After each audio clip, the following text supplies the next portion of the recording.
Slopes of parallel lines, तो slopes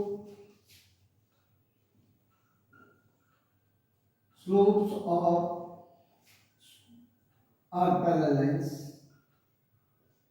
parallel line normally है कि जब दो लाइन है तो स्लोप, अगर if two lines are parallel तो उनके बीच का, पहली बात तो उनके बीच का एंगल जीरो होगा। आप समझ लो कि जब दो लाइंस पैरेलल होंगी तो उनके बीच का एंगल जीरो होगा। ये कोई भी कह ले, कैसे भी बताए कि जब दो लाइंस आपस में पैरेलल होंगी तो उनके बीच का एंगल जीरो होगा। क्यों जीरो होगा? क्योंकि वो एक दूसरे को कभी मीट नहीं करती हैं। पैरेलल लाइंस की अपनी प्रॉपर्टी होती है कि वो इनफिनाइट से इनफिनाइट तक लेके जाए, उनके बीच में जो डिस्टेंस होती है वो इक्वल होती है। तो जब डिस्टेंस इक्वल होगी तो आपस में एक दूसरे को मीट नहीं करेंगे। इसका एंगल बिटवीन, जो इनके एंगल बिटवीन होगा, angle between two parallel lines tan alpha equals to 0 होगा। बट एक्स एक्सिस के साथ स्लोप उनका जो होगा, angle between two parallel lines tan alpha, इस साइड से थोड़ा लिखें, tan अल्फा, ये बात समझ लो, tan अल्फा इज 0 होगा। ये बात याद रखो कि इनके बीच की, क्योंकि वो इंटरसेक्ट ही नहीं करेंगी तो अल्फा 0 नहीं, अल्फा 0 होगा। दूसरा, पैरेलल लाइंस का जो स्लोप ऑफ पैरेलल लाइंस होता है m1 इक्वल्स टू m2। हमेशा याद रखना इस बात को कि जब दो लाइनें आपस में पैरेलल हैं तो उनके the two line are parallel, there are slope are equal. Means कैसे इक्वल है भाई? ये हमारे पास एक्सिस है, ये x है और ये y है, ऐसे ऐसे पैरेलल होंगी या नहीं होंगी? बोलो। तो ये जब पैरेलल होगी तो जो यहाँ पे करस्पॉन्डिंग एंगल सेम होते हैं नहीं सेम होते हैं? यहाँ भी थीटा होगा तो यहाँ भी थीटा, यहाँ भी थीटा। अगर ये 45 तो ये भी 45, तो ये भी 45, तो ये भी 40। तो स्लोप इस तरह से पैरेलल लाइंस का जो स्लोप होगा वो इक्वल होगा। समझ में आया? पैरेलल लाइंस तो ये लिख लीजिए, if two lines are parallel if their slope are equal।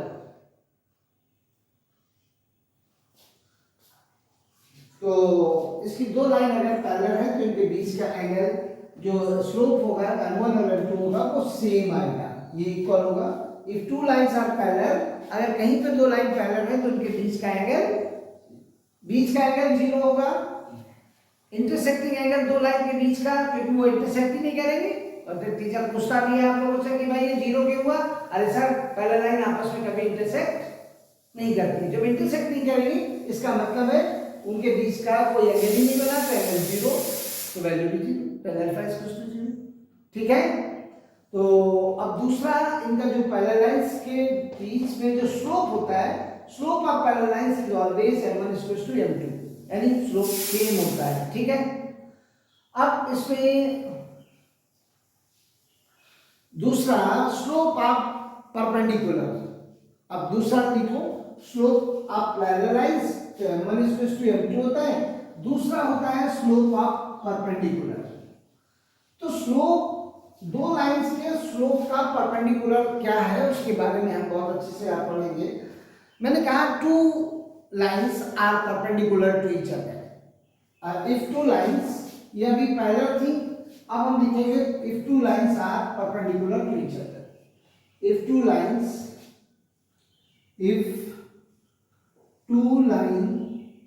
Perpendicular, इसको हम ऐसे भी लिख सकते हैं, चाहे आप लिख लें और चाहे तो आप ऐसे कर लें, परपेंडिकुलर टू ईच अदर। तो इसके बारे में जब हमने कहा कि एक लाइन ऐसी है, एक लाइन ऐसी है, दूसरी इस पे ऐसे है, तो ये परपेंडिकुलर हो रही है। सपोज करो ये लाइन इस पे परपेंडिकुलर, तो ये 90 होगा, ये 90 होगा। परपेंडिकुलर का मतलब ये होता है 90 होना। सर, तो इनके स्लोप का क्या फंक्शन होगा? अब ये एक्स एक्सिस के साथ इस लाइन का स्लोप और इस लाइन के स्लोप में क्या रिलेशन आता है, ये चीज आपको इसमें बतानी है। If given lines are perpendicular, given ये बोल दे कि ये लाइन L है, ये लाइन L है और ये M है, ये परपेंडिकुलर टू ईच है, means L perpendicular to m, then the slope, product of slope is -1 means इसका मतलब क्या हुआ, m1 इसका तो स्लोप होगा, स्लोप m1 होगा, इसका जो स्लोप होगा इसको शायद इसको k मान लो यहाँ पे, क्योंकि यहाँ पे ये k लाइन है, तो इसका स्लोप और इसका जो स्लोप आएगा, मैंने कहा भाई इसका जो स्लोप आएगा m2 हो गया, तो m1 इंटू m2 जब करोगे तो -1 आ जाएगा। ये रिलेशन होता है बिटवीन, इन दोनों के बीच में ये रिलेशन होता है कि जब ये लाइंस आपस में परपेंडिकुलर होंगी तो ऐसी बनाएंगे एक दूसरे से। तो स्लोप निकालने के लिए हमारे पास दो तरीके हैं, इसका वैल्यू कैसे निकालते हैं वो भी हम बता देंगे अभी 1 मिनट बता देंगे। तो हमारे पास जो वैल्यू निकलती है, देखो अभी हम बताएंगे कैसे निकलती है, वो भी ये एक आया कैसे ये भी बता देंगे। अगर दो लाइन परपेंडिकुलर हैं, if two lines are perpendicular to each other, then the product, यहाँ पे आंसर में लिख लो, then the product of slope is -1, ये निकल के आएगा, इनका जो प्रोडक्ट होगा वो -1 आएगा। अब ये कैसे निकालना है -1 आएगा, तो इसके लिए हमारे पास हमने ग्राफ बनाया, उस ग्राफ से हम आपको सेट करके दिखा रहे हैं। देखो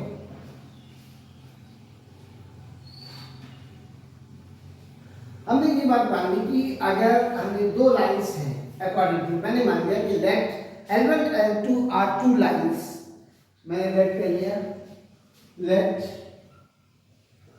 L1 and L2 two lines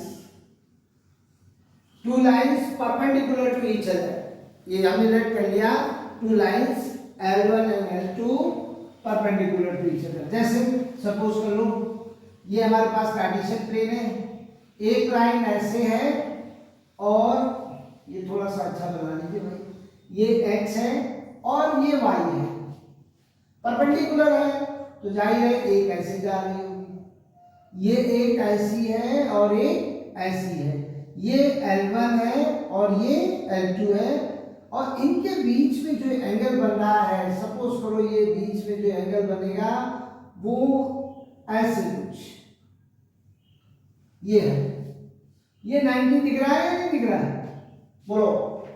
ये L1 है, ये लाइन L1 है हमारे पास, इस लाइन को हम लोग L2 बोलेंगे और इसको L1, ये एक L1 और एक ये L2, इस तरह की दो लाइंस हमारे पास आई, ये x एक्सिस है और ये y एक्सिस है।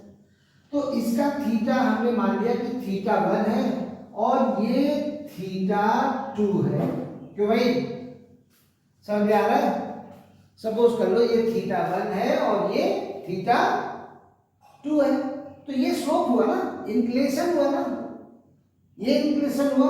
अगर इसको इंक्लिनेशन तो इसको हम लिखेंगे tan थीटा। अब ये मोर देन, देखो यहाँ पे ये वैल्यू मोर देन 180 है, मोर देन 90 है या नहीं है, मोर देन 90 है, मोर देन 90 है, तो how can find the value if first line L1 and L2 are perpendicular to each other, that theta, तो हमारे पास जो थीटा निकला ये देखो नॉर्मली है, इसका जो थीटा 2 आया, theta 2 equals to 90 plus theta 1, कोई प्रॉब्लम बोलो, थीटा 2 सॉरी ये जो निकलेगा ये 90 प्लस होगा या नहीं, और ये तो थीटा 1 रहेगा, ऐसे बदल ये 91 प्लस थीटा निकला, ये हमारे पास theta 2 equals to 90 plus theta 1, एक ये आया, और या फिर इसको ये भी कह सकते हो 90 प्लस थीटा 2, ऐसे लिखो। देखो इसके साथ वैल्यू निकालो, m इक्वल्स टू हमारे पास क्या आया, ऐसे लिखो m equals to tan theta, ऊपर से कर देना इसको, यहां से कर दे, थोड़ा सा आप सॉल्व दिख जाएगा जिससे हम इसको सॉल्व कर रहे हैं, ये हमारे पास थीटा है और ऐसे। अब लिखिए अभी भी थोड़ी देर पहले हमें ये पता चला है कि जैसे हम लोग बता चुके कि इसका जो स्लोप होगा वो इसके कैसे परपेंडिकुलर आएगा, ये दो चीजें आपको बतानी है। Theta 2 equals to theta 90 plus theta 1, इसका और इसका ये 90 है। इन दोनों को अगर इसकी वैल्यू निकालनी है तो हमारे पास नॉर्मल है theta 2 equals to 90 plus theta 1। Theta 2 की वैल्यू आएगी 90 प्लस थीटा 1, थीटा 2 की वैल्यू आएगी 90 प्लस थीटा 1 और theta 1 equals to 90 plus theta 2, ये होगा। और अगर इसको हम देखेंगे तो ये आएगा theta 2 equals to 90 plus theta 1, ये ऐसे आ सकता है थीटा 2, सॉरी ये थीटा 2 आया है हमारे पास, ये theta 1 equals to 90 plus theta 2 और theta 2 equals to 90 plus theta 1, एक ये आ गया हमारे पास। तो अब हम tan थीटा अगर इसमें लेते हैं आपस में, देखो जरा इन वैल्यू में अगर tan थीटा प्लॉट करो कि tan थीटा हम एडजस्ट कर रहे हैं, तो किसी भी एक वैल्यू को आप tan थीटा लेके देख लो। नॉर्मली ऐसा देखो, take it on both side by theta tan, तो थीटा 2 इज इक्वल्स टू हमारे पास आया है theta 2 is equals to 90 plus theta 1, क्यों भाई आ रहा, यहां पे लिख ले tan थीटा 2, क्या है tan theta 2 equals to tan 90 plus theta 1, कोई प्रॉब्लम, तो ये तो यही रहेगा tan थीटा 2। ये क्या होता है tan 90 plus theta, cot theta minus cot theta minus cot theta 1, any problem बोलो, नहीं आया। tan theta 2 equals to 1 upon minus 1 upon tan theta 1, कोई प्रॉब्लम बोलो। इस इक्वेशन को हम आगे सॉल्व कर रहे हैं। tan इसको थोड़ा tan theta 2 equals to tan theta equals to 1 minus 1 upon tan theta 2, तो क्रॉस ये जब क्रॉस मल्टीपल हो जाएगा बोलो, क्या आ गया tan, अगले स्टेप में हमारे पास आया tan थीटा 2 इंटू tan theta 1 equals to minus 1, आ गए दोनों को स्लोप। और अभी पता चला हमें, इससे पहले भी पता चला है कि m equals to tan theta होता है, तो यहां क्या लिख सकते हो m2 into m1 equals to minus 1, ये प्रूविंग हुई इसकी। ऐसे हमें प्रूव किया गया कि this given lines are perpendicular to each other, if two lines are perpendicular then the product of slope is minus 1। ये पहली लाइन का स्लोप है, ये दूसरी लाइन का स्लोप है, दोनों लाइन की स्लोप माइनस 1 कैसे आए ये आपको बताया गया। और ये लाइन ऐसे स्लोप ऐसे बने, ये परपेंडिकुलर हुआ, तो स्लोप कैसे निकालेंगे, इसको कॉपी कर लीजिए और इसको समझ में आया फिर से एक बार समझ लो कि if two lines are perpendicular to each other then the product of slope is -1, तो how can prove this product of -1? तो फर्स्ट आप एक कार्टेशियन प्लेन बनाएं, दो लाइन इस तरह से परपेंडिकुलर होंगी, कहीं ना कहीं ऐसे भी हो सकता है किसी भी फॉर्म में होंगी, परपेंडिकुलर होंगी। पहला क्या करोगे, इनके इंक्लिनेशन पता करोगे, इंक्लिनेशन को tan थीटा में रखेंगे, we know that tan theta is equal to, ये दो कंडीशन है, अगर आप ये लेके चलेंगे तो ये आ जाएगा, ये लेके चलेंगे तो ये आ जाएगा और ये लेके चलेंगे तो ये आ जाएगा। मैंने जो वैल्यू बताई है उसमें आप इसे पुट कर दे। ये इस पहला स्टेप है, ये दूसरा स्टेप है, ये तीसरा स्टेप है और ये इसके बाद वाला ये वाला स्टेप इसके बाद आया। ये जो आंसर है वो ये है, ऐसे आप लिखिए। At the point are vertices of the right angle triangles, ये बहुत इंपॉर्टेंट शब्द है, आता भी है। Find the angle between two x axis, इसमें भी आता है और एक ही भी आएगा कि आप विदाउट पाइथागोरस थ्योरम से आप बताएं कि ये जो वर्टिसेस दिए गए वो राइट एंगल ट्रायंगल के हैं या नहीं।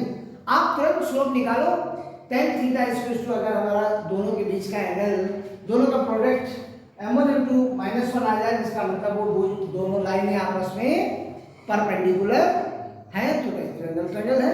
जब भाई दो लाइनें आपस में परपेंडिकुलर होगी, ऐसी और ये, तो ये 90 डिग्री तो राइट एंगल बनाया नहीं ना, ये राइट एंगल बनेगा कि नहीं बनेगा भाई, ऐसा बनेगा। तो ये कंडीशंस आपको शो की जाएगी। तो लाइक ये क्वेश्चन भी आता है कि विदाउट, आपसे कहेगा कि without using Pythagoras theorem show that the given point are right angle triangles. तब आपको स्लोप निकालना है, पहला काम। First you will find the slope of given coordinate और फिर m1 और m2 लगा के उसमें सॉल्व कर देना। देखो बता रहा, ये समझ में आया? ओके, फिर देखो आपको एक तो ये कंडीशंस है, आईसीएससी और सीबीएसई जो भी है, सीबीएसई के 12th के बाद 12th 11th के बच्चे हैं उनके पास भी ऐसे ही सम होगा, और जो आईसीएससी के हैं 10th में उनके पास भी इसी तरह के कुछ क्वेश्चन आएंगे। तो विदाउट सॉल्यूशन कैसे फाइंड करोगे कि ये given property of right angle triangles की है या नहीं है? तो आप चेक कर लो, एबीसी वर्टिसेस दिए जाएंगे, जैसे ए वर्टिस एक ट्रायंगल बना लिया, कोई ए दिया हुआ है 4,4 और बी हमारे पास दिया है 3,5 और सी दिया है -1,1, सी दिया है -1,1। आपसे कह रहा है कि without using Pythagoras theorem show that given point, show यहाँ पे कहेगा show that given point are right triangles. ठीक है, ऐसा तुम बोल देगा विदाउट, ये शो करो कि given point are right angle triangle without Pythagoras theorem. तो आप तुरंत एक ट्रायंगल, इसमें देखो पहले m1 निकालेंगे, y2 minus y1 upon x2 minus x1, x1 y1 x2 y2, फिर इसके बीच में निकाल, कहीं दो स्लोप आएंगे, कहीं ना कहीं फाइंड हो जाएगा, कंडीशन सस्टेन हो जाएगी, आंसर आ जाएगा आपके पास।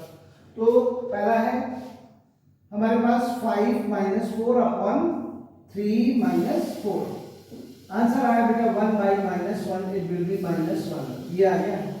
फिर m2 निकालिए, y2 minus y1 upon x2 minus x1, आप रखिए 1 minus 5 upon -1 minus 3, your answer is -4 upon -4 is 1। देखो m2 हमारे पास आ गया भाई 1, तो according to conditions we know that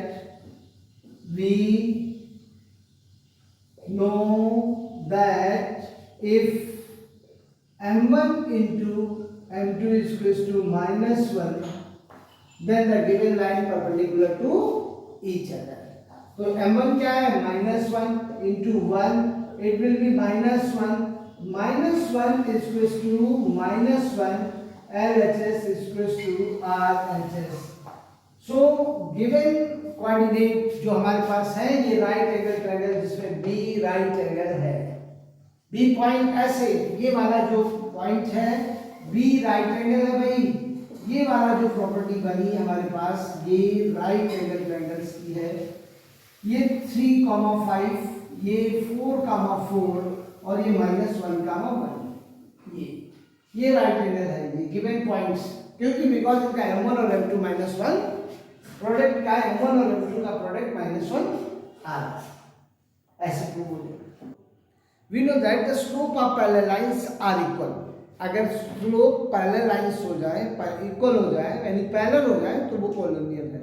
अगर m1 m2 बराबर है तो स्लोप निकालिए, अगर सबके स्लोप बराबर आ जाए तो वो पॉलिनोमियल पॉइंट है, और अगर स्लोप इक्वल नहीं आते तो वो पॉलिनोमियल पॉइंट नहीं है। ये बात ध्यान रखो।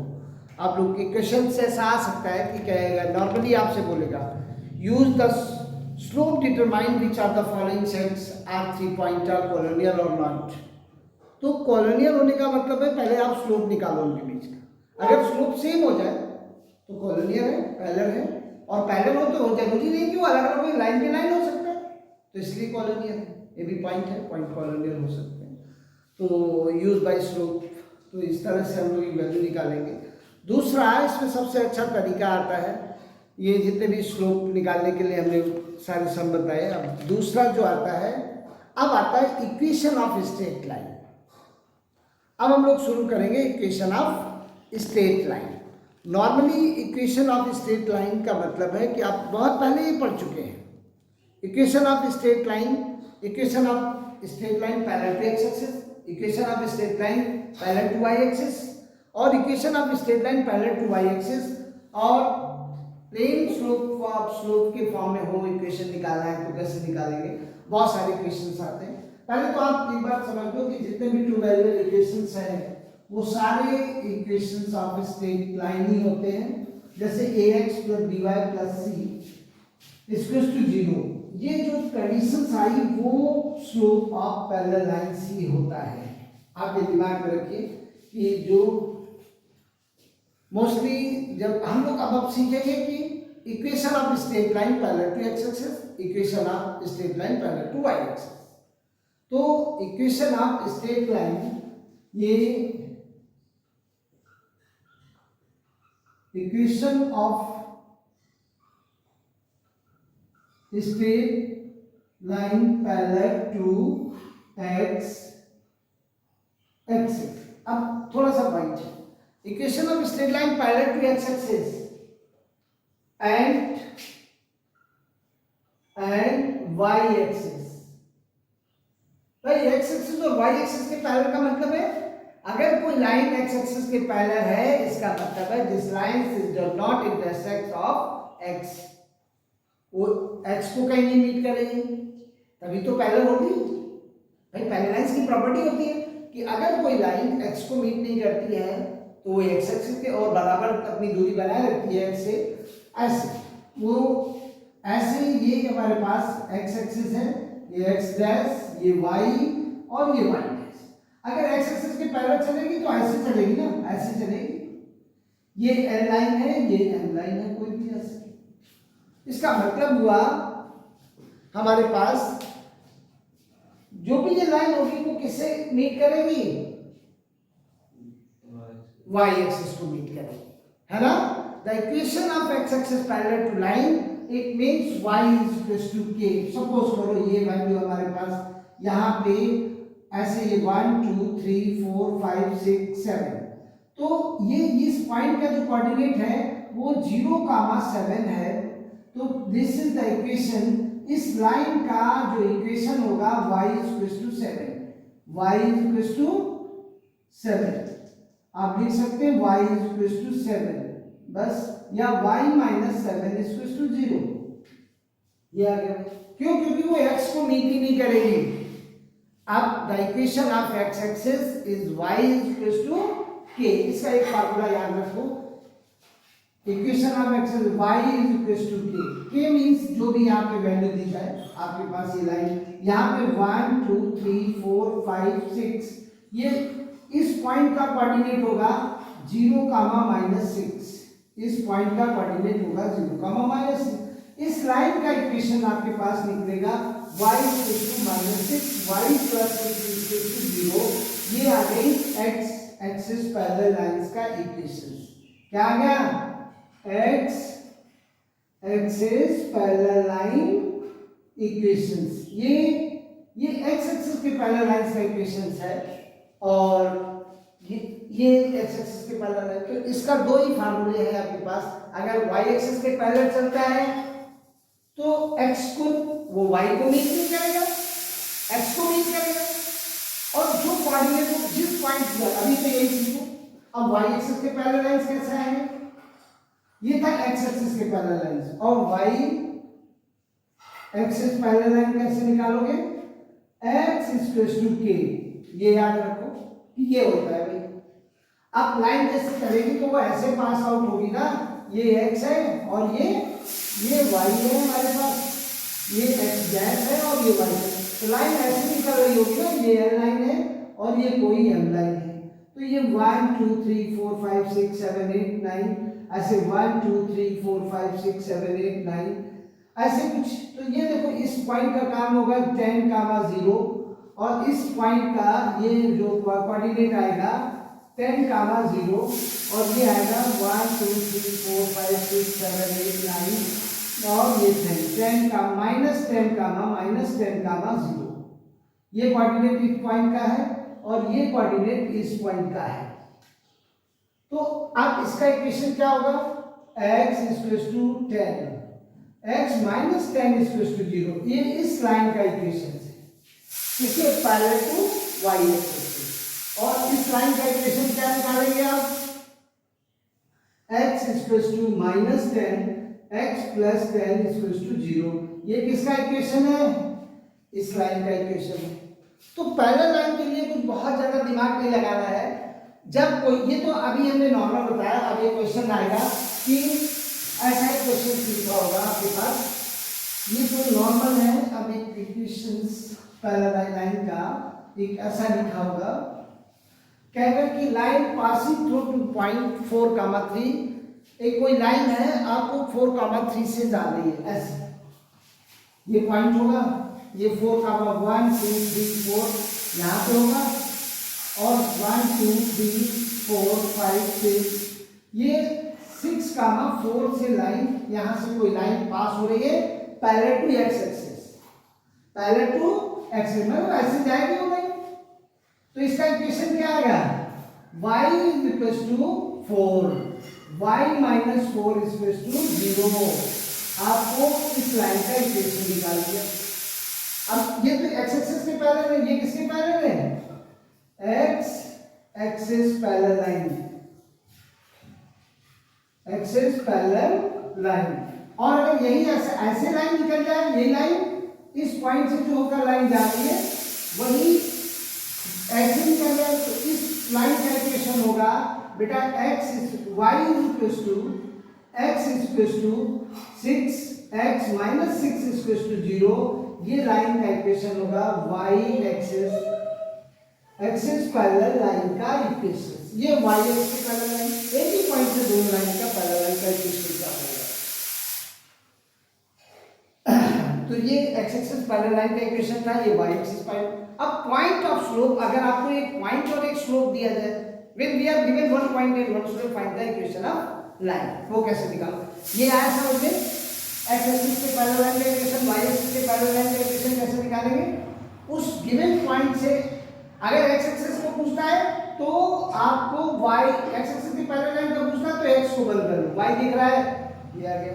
अगर y एक्सिस के पैरेलल लाइन का इक्वेशन पूछता है तो इसको बंद कर लो, y x दिख रहा है, x = 6, ये निकाल लो। समझा है, ओके। अब अगर x एक्सिस के पैरेलल लाइन का इक्वेशन पूछता है तो x को बंद कर लो, y को बंद कर लो, सॉरी x एक्सिस की पैरेलल लाइन का इक्वेशन पूछता है तो x को बंद करो, y आ गया, और y को बंद कर लो, x आ गया। ऐसे निकाल दीजिए, ऐसे देखो बस। तो x एक्सिस की पैरेलल लाइन का इक्वेशन होता है, अगर आपसे पूछा जाए तो इसी में ये फार्मूला और नोट कर लो, x axis parallel line = y = k और y axis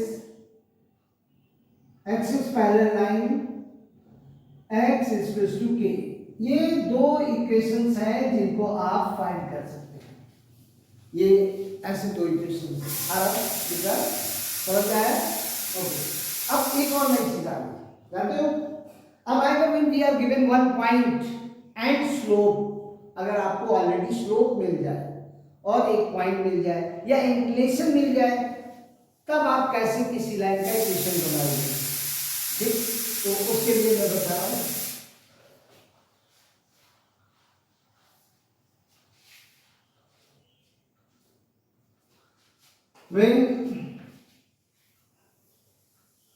when we are given one point and slope, then find the equation, then find the equations of line. तब आपको लाइन का इक्वेशन कैसे निकालेंगे? भाई एक स्लोप दिया है, लेट कर एक स्लोप दिया है, एम दिया हुआ है हमारे पास, एम दिया हुआ है और कुछ भी सपोज करो, और एक पॉइंट दिया है एक्स एंड वाई, x1 और y1 सपोज करो, x1 और y, ये स्लोप है, ये स्लोप दिया है और ये पॉइंट है, ये इस तरह। अभी क्वेश्चन भी एक लेके बता देंगे, तब आपको इक्वेशन निकालने का एक सबसे अच्छा तरीका होगा एक पॉइंट और एक स्लोप लेने के बाद नॉर्मली फिर इसके बाद 2 पॉइंट दिए हो, स्लोप ना दिया हो, तो y is equal to sorry y minus y1 एक ब्रैकेट में m into x minus x1, ये है 1 पॉइंट इक्वेशन ऑफ लाइन। इस पे सम हम आपको लेके दिखाते हैं कि जैसे हमारे पास कोई एक सम दे दिया जाए कि we are given this is 1 point and slopes, 1 point and slope आपको मिले और कहे कि लाइन का इक्वेशन बताइए, तब आप कैसे निकालेंगे? जैसे उसने कहा find the equation of line of straight line, slope -2 है and intersecting of x axis in distance of 3 unit, एक ऐसा भी आ सकता है। Find the equation of line passing through to the point -4 comma. Find the equation of line passing through, ये पास हो रही है हमारे पास, उस इक्वेशन ऑफ लाइन को बताओ जो passing through the point, passing through point -4 कामा 3, ठीक है,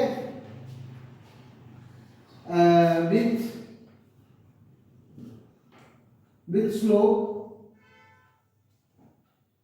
इसका स्लोप 1/2 है, सपोज कर लो स्लोप 1/2, तो m इक्वल्स टू 1/2 है, ये x1 और ये y1, ये x1 और ये y1, आप वी नो दैट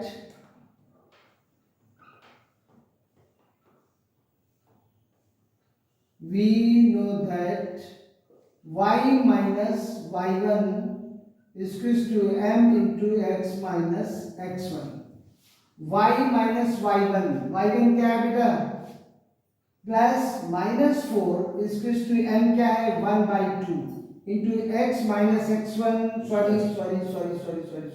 सॉरी 3 है भाई, और ये माइनस और -4, तो y minus 3 is equals to 1/2 into x plus 4, cross multiple कर रहे हैं, 2y minus 6 is equals to x plus 4, equation बना x minus y 2y, equation हमारे पास जो इसका निकल के आया वो आया x minus 2y